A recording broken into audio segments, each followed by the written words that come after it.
तो दोस्तों यह वीडियो है जिसमें अजीत डोभाल जी ने रिसेंटली एक यूथ प्रोग्राम में जो स्पीच दिया है वो काफ़ी इंस्पायरिंग है और भारत के हर नागरिकों को, चाहे वो बच्चे हो, बूढ़े हो, जवान हो, सबको सुनने लायक है और सबके लिए इंस्पायरिंग है। और क्योंकि आप में से बहुत सारे लोग इस वीडियो को मेरे ही चैनल पे बने दूसरे वीडियो के लिंक से आए होंगे जिसमें पाकिस्तानी कमर चीमा ने अजीत डोभाल जी के भाषण पर जो बातें की थी, मैंने आपको बताया था कि वो काफ़ी लॉजिकल है, साथ ही जो पाकिस्तानी सोच के अंदर जो एक दोगलापन भरा होता है उसका उजागर करता है। और ऐसा क्यों है मैं आपको वो इस वीडियो के लास्ट में बताऊंगा। पहले आप अजीत डोभाल जी के इस स्पीच को है आप पूरा सुन लीजिए।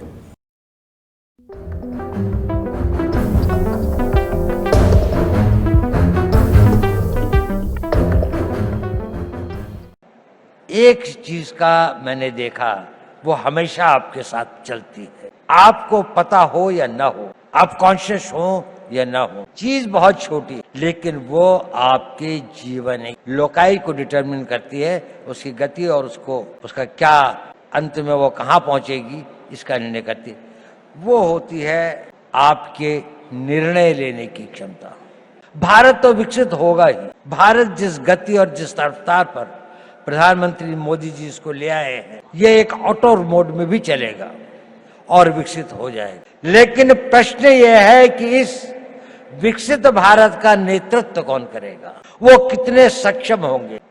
एक चीज का मैंने देखा, वो हमेशा आपके साथ चलती है, आपको पता हो या ना हो, आप कॉन्शियस हो या ना हो। चीज बहुत छोटी लेकिन वो आपके जीवन लोकाई को डिटरमिन करती है, उसकी गति और उसका क्या अंत में वो कहाँ पहुंचेगी इसका निर्णय करती है।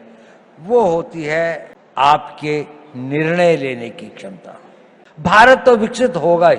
भारत जिस गति और जिस रफ्तार पर प्रधानमंत्री मोदी जी इसको ले आए हैं, ये एक ऑटो मोड में भी चलेगा और विकसित हो जाएगा। लेकिन प्रश्न यह है कि इस विकसित भारत का नेतृत्व कौन करेगा, वो कितने सक्षम होंगे। तो अगर आपको भारत के विकसित भारत का नेता बनना है, साइंस में हो, टेक्नोलॉजी में हो, सिक्योरिटी के क्षेत्र में हो, आपको निर्णय लेने पड़ेंगे।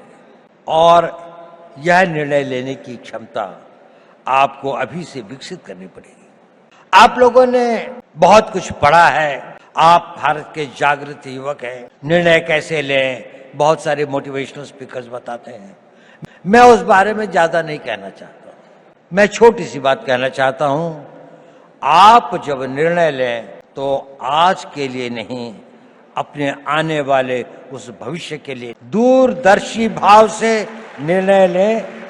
आज का निर्णय तो लगता है कि ठंड बहुत है, रजाई में बैठे रहें, लेकिन अगर आपको कंट्री को रिप्रेजेंट करना है तो आपको लगता है नहीं, मुझे 4 बजे दौड़ने के लिए जाना ही चाहिए, मुझे अपनी फिजिकल फिटनेस रखनी चाहिए। अभी 1 जनवरी को कई लोगों ने बहुत सारे निर्णय लिए होंगे। कल से पक्का सोशल मीडिया नहीं देखूंगा, टाइम खराब नहीं करूंगा, जिम में रोज जाऊंगा, खूब दिल लगा के पढ़ाई करूंगा।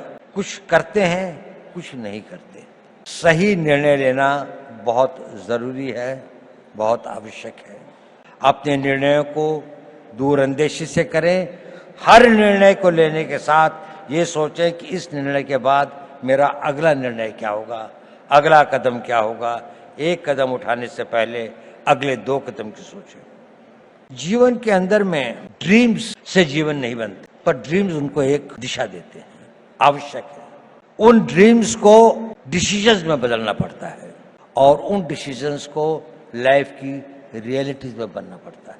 कुछ लोग जो इसे कर पाते हैं वो सक्सेसफुल हो जाते हैं, बाकी लोग ड्रीम्स के से और डिसीजन तक के कुछ वाक हो जाते हैं, कुछ डिसीजन से इम्प्लीमेंटेशन तक में भटक जाते हैं, तो गंतव्य तक नहीं पहुंचते। आप सब लोगों में असीम संभावना है, आप में यौवन की ऊर्जा है और आप बहुत भाग्यवान हैं कि आप उस भारत में पैदा हुए, एक स्वतंत्र भारत। ये स्वतंत्र भारत हमेशा ऐसा नहीं था जितना स्वतंत्र आपको दिखाई देता है। सदियों तक हमारे पूर्वजों ने इसके लिए बहुत कुर्बानियां सही, बहुत अपमान सहे। कई लोगों को फांसी चढ़नी पड़ी, सत्याग्रह करना पड़ा और अनगिनत लोगों को अपनी जानें देनी पड़ी। ये संघर्ष चलता रहा। हमारे गांव जले, हमारी सिविलाइजेशन को समाप्त किया गया, हमारे मंदिरों को लूटा गया और हम एक मूक दर्शक की तरह असहाय होकर इसको देखते रहे। ये इतिहास हमें एक चुनौती देता है। ये उस भारत का आज हर युवक के अंदर वो आग होनी चाहिए कि मैं, प्रतिशोध शब्द अच्छा तो नहीं है, लेकिन प्रतिशोध भी अपने में एक बड़ी भारी शक्ति होती है। हमें अपने इतिहास का, हमने इस देश को फिर वहां पहुंचाना है जहां पर हम अपने हक, अपने विचार और अपनी आस्थाओं के आधार पर एक महान भारत का निर्माण कर सके। हमारी एक बड़ी विकसित सभ्यता थी। हमने किसी के मंदिर नहीं तोड़े, हमने कहीं जाकर लूटा नहीं, बाहर के लोगों के ऊपर आक्रमण नहीं किया, जबकि सारी दुनिया बहुत पिछड़ी थी। परंतु क्योंकि हम अपनी सुरक्षा और हम अपने आप को समझ नहीं पाए कि हम को क्या खतरे हैं, हम उनके प्रति उदासीन रहे, तो हमें इतिहास ने एक सबक सिखाया। क्या हमने वह सबक सीखा? क्या उस सबक को हम याद रखेंगे? अगर आने वाली पीढ़ियां उस सबक को भूल जाएंगी तो ये इस देश का सबसे बड़ा ट्रेजेडी होगी। सेंट पीटर्सबर्ग के अंदर में एक बहुत बूढ़ा रवि रहता था, वहां का जो बिशप था वो दोनों बहुत दोस्त। तो एक दिन बिशप उसके घर पे आया तो रवि जो था करीब 80-85 साल का था, तो उसकी आंखों में आंसू थे। उसने कहा, रवि क्या बात है, आज तुम उदास लग रहे हो? नहीं, उसने कहा सोच रहा। उसने कहा क्या सोच रहे? उसने कहा मैं ये सोच रहा था कि जूस का क्या होगा। उसने कहा देखो पिछले 2000 सालों से तुम संघर्ष कर रहे हो, 2000 सालों से यात्राएं सह रहे हो, क्या तुम्हें इस बात का रोना आ रहा है? उसने कहा नहीं, मुझे इस बात का रोना नहीं आ रहा। मेरे विचार में एक ख्याल आया कि इन हजारों सालों तक संघर्ष की जिस परंपरा से, जिस आग को जिंदा रखा है, कहीं आने वाली पीढ़ियां भूल तो नहीं जाएंगी कि हमें अपने आप को फिर शक्तिशाली बनाना है, अपनी रक्षा करनी है। ये भाव था, ये बड़ा पावरफुल सेंटिमेंट है और हमें अपने उस सेंटिमेंट से प्रेरित होना चाहिए। हम भी अपने आप को इतना मजबूत हर रूप से, आर्थिक रूप से, रक्षात्मक रूप से, टेक्नोलॉजी के रूप से, हर क्षेत्र में हमें आगे बढ़ना है। तो मैंने ये बताया कि आवश्यक है कि आप जीवन में सही और निर्णय लेने की शक्ति बनाएं, लेकिन सही निर्णय लेने के बाद भी वो निर्णय पर आदमी चल नहीं पाता। It is important that you take right decisions, but it is more important that you make your decisions right. आपने अगर निर्णय लिया तो आप उसे सही बनाएं, और डिसीजंस राइट बनाने में ही कठिनाई होती है, वहीं पर संघर्ष करना पड़ता है, साधना करनी पड़ती है, मिटना पड़ता है, जल तिल तिल भर के जलना पड़ता है। एक दिन में सपने पूरे नहीं होते, एक किसी काम को करने से मंजिल नहीं मिलती। देखिए, मोटिवेशन टेम्पररी होता है, जरूरी है, लेकिन मोटिवेशन कुछ क्षण, कुछ घंटे, कुछ दिन आपके साथ रहता है। आपका डिसिप्लिन इंड्योरिंग होता है, वो आपके साथ रहता है। उस मोटिवेशन को परिवर्तित करना पड़ता है, अपनी लाइफस्टाइल में परिवर्तित करके उसको डिसिप्लिन में लाने में। जब आपके जीवन का वो भाग हो जाता है तो कुछ दिनों में वो आपका आदत हो जाती है। और मैं आपसे ये सब क्यों कह रहा हूं? इसलिए कि आप भविष्य के नेता हैं। अगर आप भविष्य के नेता हैं तो आपको डिसीजन लेने पड़ेंगे।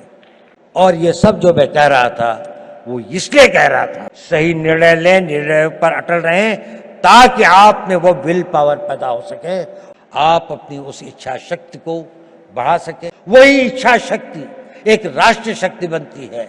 लड़ाइयाँ क्यों लड़ते हैं हम लोग? कोई हमसे साइकोपैथ थोड़ी हैं कि दुश्मन की लाशें हों, डेड बॉडीज पड़ी हों, कटे हुए गड्ढे हों तो हमें कोई बहुत संतोष या बहुत सुकून मिलता है। इसके लिए नहीं रहती लड़ाई।